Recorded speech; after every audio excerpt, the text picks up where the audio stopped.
So what we are going to discuss on gravimetry, which are what are the methods of analysis, what is precipitation gravimetry, ano yung differences ng particle size and filterability of precipitates.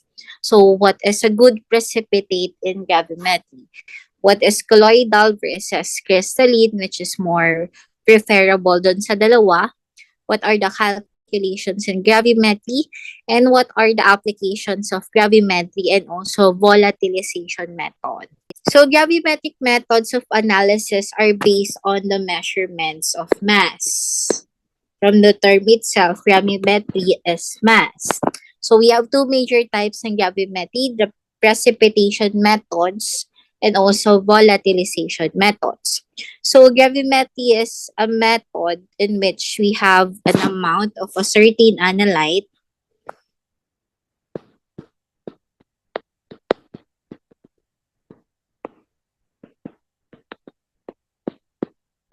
For example, a certain ion in a certain compound that is analyzed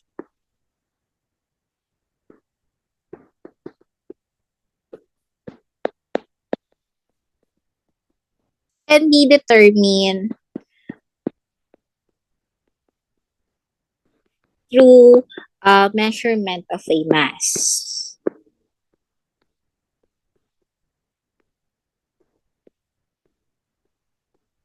So we have in precipitation methods, the analyte is converted to a sparingly what we call soluble precipitate.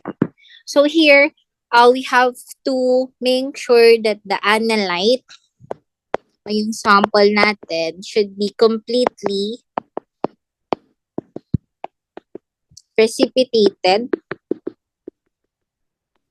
by using either an oxidizer or a reducing agent.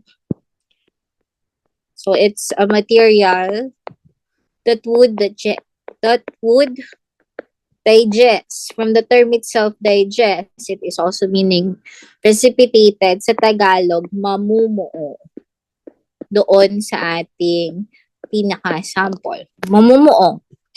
Then, of course, we have to make sure also that your analyte must be pure compound and can be easily filtered. Madaling i-filter. Okay? So, those are the three concepts of in precipitation method. One is that your analyte should be completely precipitated, mamumuo siya, and your precipitate must be a pure compound already, and the precipitate must be easily filtered. Okay? So, kagaya nito, nagkaroon na ng precipitation when an oxidizer or a reducer has been added dun sa pinaka-sample, nag-precipitate na yung ating analyte. Then, etong buong solution na to, kailangan to i-filter. Okay, because what we need in gravimetry is the precipitated, yung namuo. So, there's another way of gravimetry which is volatilization method. In here, the analyte or its decomposition products are volatilized at a certain suitable temperature. So, the volatile product is then collected and weighed, or alternatively, the mass of the product is determined indirectly from the loss in mass of your sample. Okay, this one is a mass analysis method which uses thermal or yes, pwede rin chemical energy to separate substances in order to measure their masses. So, yun yung pinaka-goal ng volatilization method. Gumagamit siya ng thermal or chemical energy para ma-separate yung substance, para ma-measure yung masses of each substances. For example, determination of inorganic ash. So, I'll give you an example. Determination of organic ash. Inorganic ash content of polymers. So, ang pwedeng gawin dito, we could have ignition test,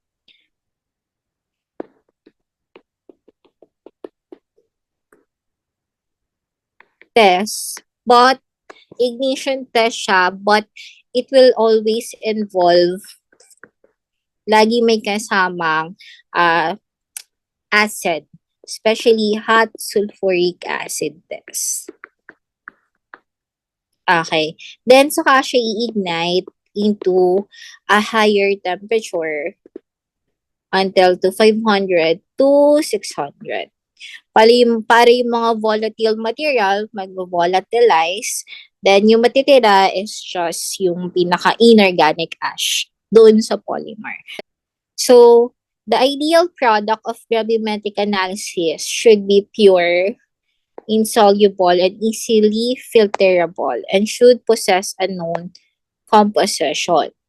Kung kanina sa precipitation method, we need oxidizing agent or reducing agent to precipitate yung pinaka-analyte natin o yung gustong i-measure doon sa isang impure compound. In volatilization, we use hot sulfuric acid and ignition until to 500 to 600. I-volatilize lahat ng kailangan mag-volatile. Then, ang matitira yung pinaka-solid compound lang na kailangan i-measure. So, those are the two techniques under gravimetry. Ideally, a gravimetric precipitating agent should react specifically. If not, then selectively with the analyte. So, these are the ideal product na would say na maganda yung precipitating agent.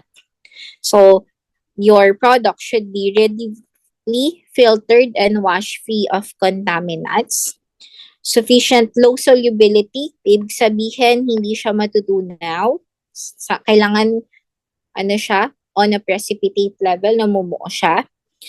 Then, of course, unreactive with other constituents of the atmosphere. So, hindi siya mag-react with room temperature. Also, hindi rin siya mag-react with a certain moisture. So, completely dried. And of course, of known composition after it is dried. Kailangan siya ignite if kailangan tanggalan pa siya ng unnecessary moisture. Okay? Precipitates consisting of large particles are generally desirable for gravimetric work because these particles are easily to filter and wash free of impurities. So, in addition, precipitates of these types are usually purer than our precipitates made up of fine particles. Dito lang kasi sa rule ng gravimetry, mas madaling ma-filter, mas better.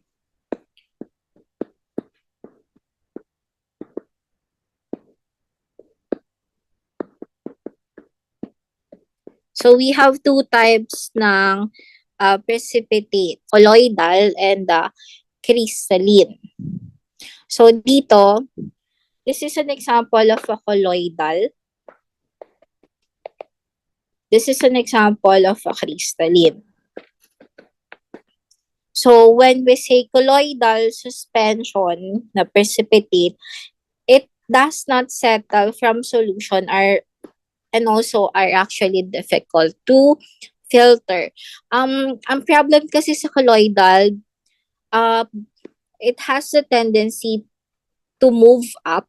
For example, nasa down na siya. Madali siyang pumunta sa taas, madali siyang pumunta sa baba. Sa madaling salita sa Tagalog, malikot. Okay, bumababa, taas siya dun sa solution. That's why it is very difficult to filter. And it can also pass through sa filter paper.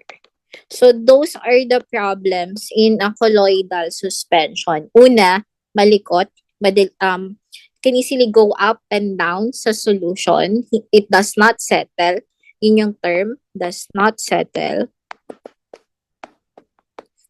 So, and it also cannot be filtered. It can easily pass through the filter paper. Unlike with crystalline solution, kapag ka nagsettle siya, settled talaga siya sa baba. Okay? So, it settled down and are easily filtered. Okay? Nakababa talaga siya once it is settled. Okay? So, between these two, which is more preferable? Okay. We actually have term called relative supersaturation, where the particle size of a precipitate is influenced by a precipitate solubility, temperature, reactant concentrations, and the rate at which reactants are actually mixed with your precipitating agent. Okay? Again, yung ganda ng size, yung ganda ng pagiging precipitate niya is influenced by precipitate solubility. Kung natunaw ba yung, which is precipitate solubility, kung yung namuo na ba siya, may tendency pa ba siyang matunaw? Okay? Or talagang solid form na talaga siya? Or may kinalaman pa ba yung temperature dun sa pamumuo niya? Is there a certain term for the reactant concentrations? Also, may problem din ba? Masyadong mataas yung concentration ng precipitating agent natin. And of course, gaano kabilis yung pamumuo doon sa pamumuo, yung pagkakaroon ng precipitate. Okay? The particle size is related to relative supersaturation, or what we call von Neumann equation, which is the RSS formula, or relative supersaturation, where Q is the concentration ng solute natin minus S, which is the equilibrium solubility over the equilibrium solubility, where there is a term that pag malaki ang value ng RSS natin, pag malaki ang value ng RSS natin, the precipitate tends to be colloidal.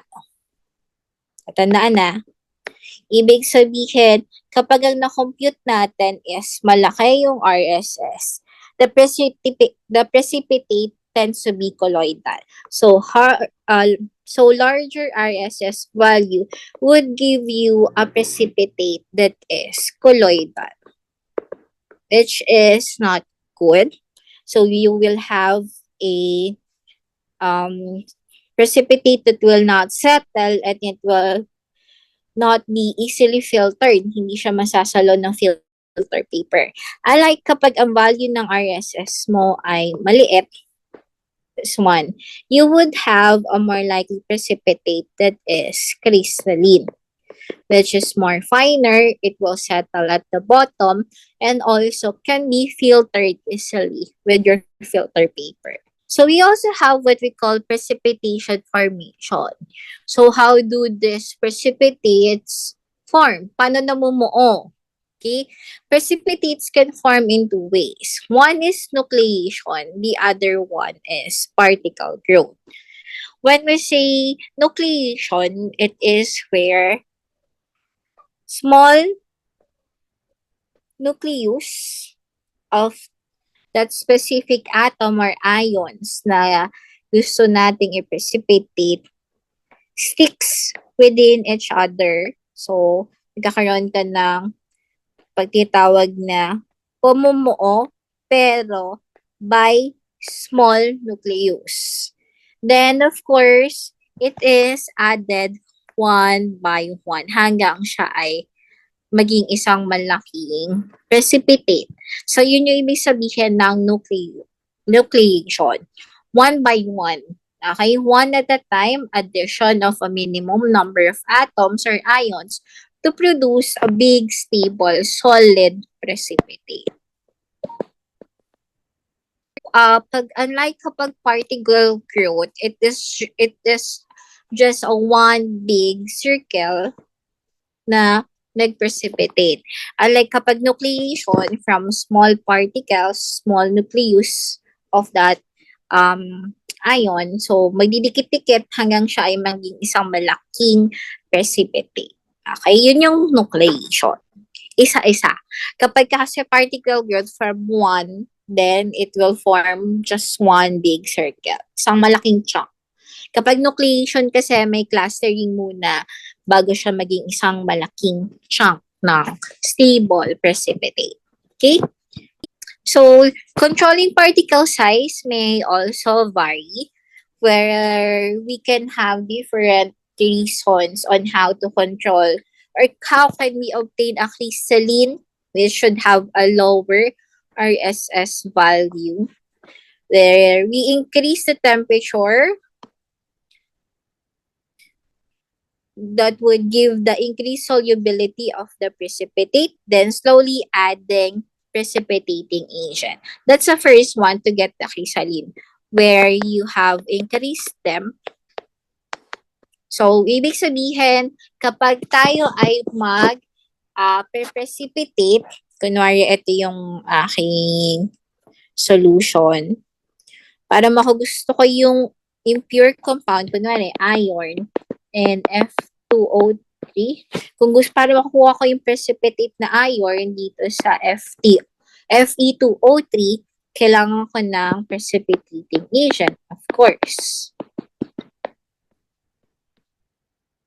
And of course, since this is precipitation, there should always be a Bunsen burner. Kailangan mataas ang temperature para mag-precipitate, para siya ay mahiwalay yung iron doon sa ating compound. So, also, we do controlling the pH. One of the key in gravimetry na gagamitin natin is we should have a base also. Magko-control sa pH natin. Okay? Most likely, gagamit tayo ng sodium hydroxide sa experiment natin. Mas ma-visualize natin to kapag nag-experiment na tayo. So, colloidal precipitates are small that they have the tendency to pass through the filter. That is one of the reasons that's why it is not a good precipitate. And we have what you call Brownian motion. Yung Brownian motion is these are your solid particles when particles move in a zigzag formation. Ibig sabihin, it goes up and down on a zigzag motion. So that is what you call Brownian motion. So sobrang liit nila, sa sobrang gaan nila, it has the tendency to move up and down. Again, this only happens in colloidal. Okay?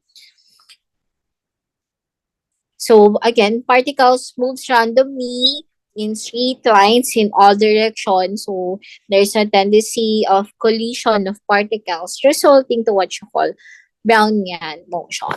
Okay? So in order to collect these colloidal particles, they need to be coagulated or agglomerated. So when you say coagulation, by adding heat, steering, mas matagal na steering, or magdadagdag tayo ng electrolyte to the medium. When you say electrolyte, should be either a strong acid or a strong base. We also have what we call adsorption, which is a process in which a substance, gas, liquid, or solid is held on the surface of a solid. In contrast, adsorption involves retention of a substance within the pores of a solid. Ganito lang yan. We have what you call absorption versus adsorption. Okay. Sa madaling salita, when you say absorption, for example, you have a liquid soak na babad into a sponge, float, or filter. So that is absorption. But we do have what you call adsorption. These are individual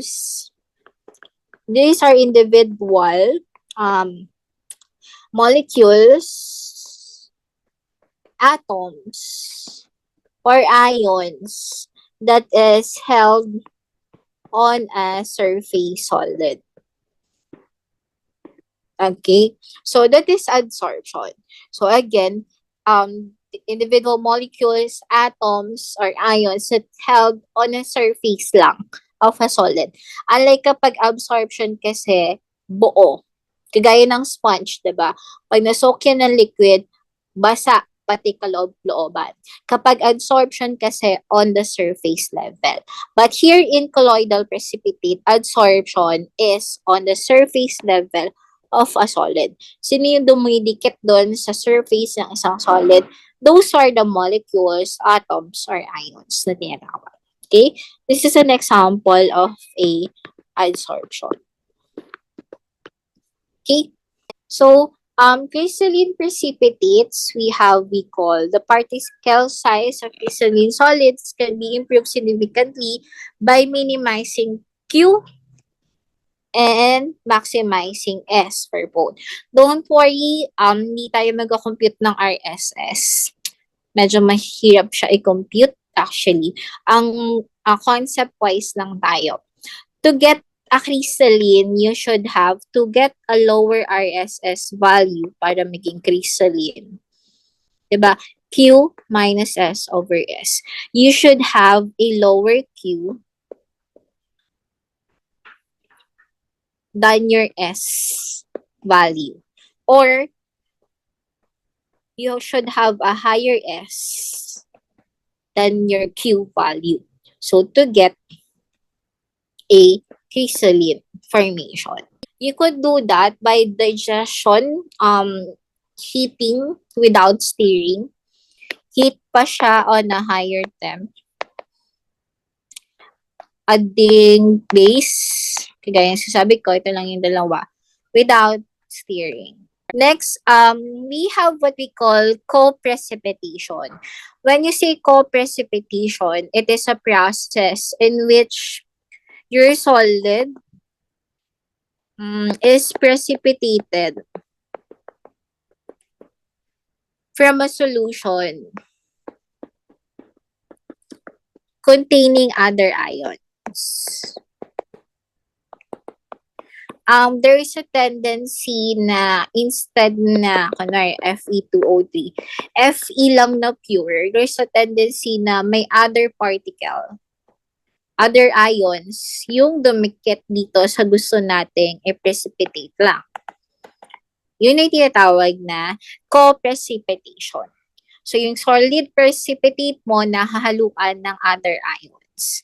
So, these ions are incorporated into the solid by what we call, paano na-incorporate itong other ions dun sa pinaka-precipitate na gusto natin is by what we call, kanina nga, adsorption. Okay, we have 4 types of co-precipitation, which are surface, mixed crystal, occlusion, and also mechanical entrapment. Okay, let's go to this first one. Surface adsorption, from the term itself, nasa surface yung co-precipitate natin o yung other ions natin. So, the impurity is chemically or physically adsorbed on the surface ng precipitate. Kunwari, ito yung precipitate ko na malaking iron. So, nahahaluan dito lang sa outside surface. Yung pinaka-precipitate. Ang tawag dyan ay surface adsorption. Okay, for example, naglagay ako ng sodium hydroxide doon sa precipitation. Yung sodium ions ko, siya yung naging other ion na dumikit doon sa pinaka-gusto kong precipitate. Again, ang impurity dito is itong other ion. Okay, impurity. Ang tawag dito sa pag-attach ng other ion doon sa surface ng pinaka precipitate natin, which is the iron, is called surface adsorption, and this is a type of co-precipitation. Okay, again, the impurity is chemically or physically adsorbed on the surface of the precipitate. What could we do to remove those other ions or impurities? We could do washing, with solutions that is an electrolyte. So kung with an electrolyte, kasi electrolyte is easily volatile naman. So since during gravimetry, nag-heat naman tayo. So, madaling ma-volatile yung electrolyte at madali ding makatanggal ng ions. Another one, we could do digestion. So, digestion is heating another term for digestion is heating. We could also do reprecipitation. So, ang gagawin, etong ating filtrate na impure will be i-redissolve siya sa isang solvent, tapos dadagdagan siya ng precipitating agent, tapos siya ay i-digest ulit or heat ulit. Okay, to completely remove yung other ions natin. Okay? We also have, to kanina, surface absorption is on the surface. This one is mixed crystal. When you say mixed crystal, one of the ions in the crystal lattice of a solid is replaced by an ion of another element. So, it is a type of co-precipitation in which a contaminant ion replaces the ion in the lattice of a crystal. For example, I have barium SO4 na precipitate. For example, this is the precipitate, ha.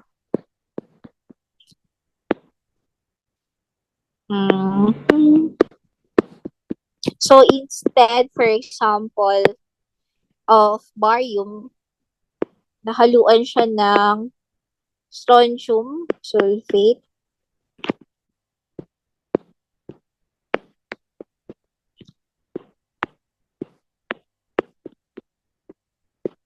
Okay? So, instead of pure barium sulfate precipitate, nagkaroon ng mixed crystal doon sa ating precipitate, nahaluan siya ng other ions, such as, for example, strontium.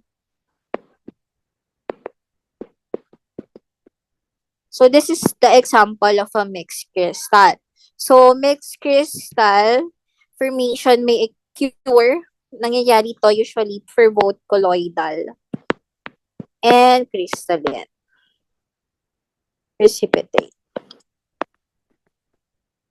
So, what we could do to remove yung other ions, instead of the pure barium sulfate, tatanggalin yung pinaka-strontium sulfate, is change of a selective precipitating agent.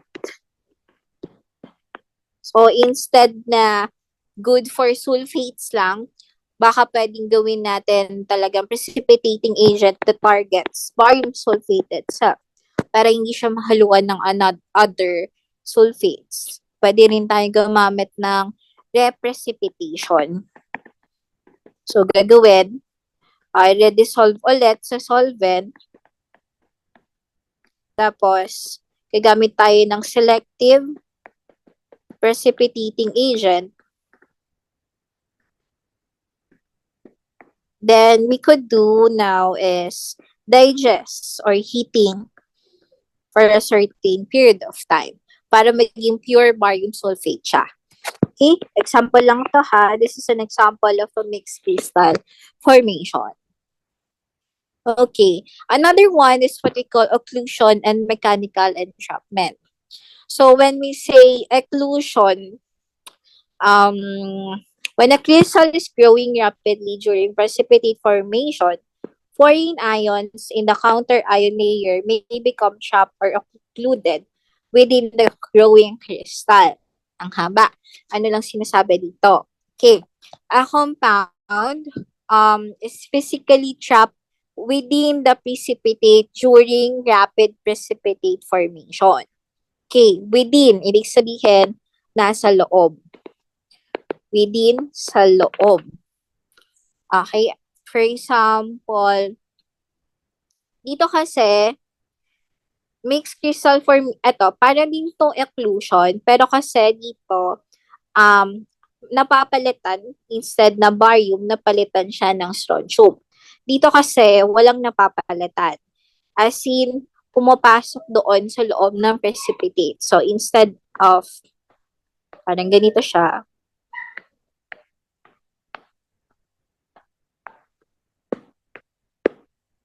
for example, this are pure Fe, Fe, Fe.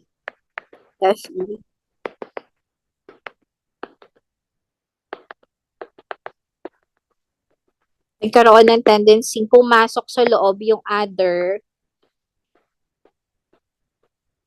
ions. So, that is what you call occlusion within. Wala siyang napalitan, pero pumasok doon sa loob ng ating precipitates. So, what could we do is, pinakamadali is digestion. Okay, heating. Pwede rin tayong digestion ensures that the foreign material is eventually exposed doon sa solvent. So, kasi pag digestion, there's a tendency magbuka pa tong pinaka-precipitate natin, mapalabas yung pinaka-entrap na other ions. Okay, so what is the best way to make a precipitate without co-precipitation? This is precipitation from homogeneous solution. So in which we do slow adding of a precipitating agent. Babagal lang yung pagpo-pour ng precipitating agent para hindi kagad magkaroon ng entrapment or magkaroon ng co-precipitation, mag-adhere yung other ions. Aside from slow adding precipitating agent, we could also slow adjusting the pH. Kasi ang pH sa gravimetry nagmamatter. So we have to look out adding of a strong sodium hydroxide. So dahan-dahan. Okay? So drying and ignition of the precipitate also matter. The temperature required to dehydrate. The temperature required to dehydrate a precipitate should be, tatandaan to, pinakamalaga ha, as low as 100 degrees Celsius to 1,000 degrees Celsius. That's the reason kung bakit pag precipitation, gumagamit tayo ng mga crucibles. Kasi gravimetry can be around 1,000 degrees Celsius. Example, silver chloride. Para ma-precipitate, pakuha lang yung silver dun sa silver chloride at completely remove yung moisture. It's higher than 110 degrees Celsius. Another one, aluminum chloride. Aluminum chloride, para matanggal lang yung aluminum dun sa aluminum chloride and completely dehydrated, walang moisture, it's actually around 1,000 degrees Celsius. So imagine that, diba? These are the examples of kailangan ng mataas na temperature. Calcium oxide, kailangan 1,000. Calcium carbonate is around 600 degrees Celsius. So, diba? Mataas. So, calcium oxalate, around 200 to 400. Okay? So, ang tawag pala dito, these are what we call thermograms. Ito, which shows you mass versus temperature curves. Okay? Gano'ng karami yung mabibigay na mass kapag ka na-ignite under this certain temperature. Ang tawag doon, thermograms. Mass versus temperature.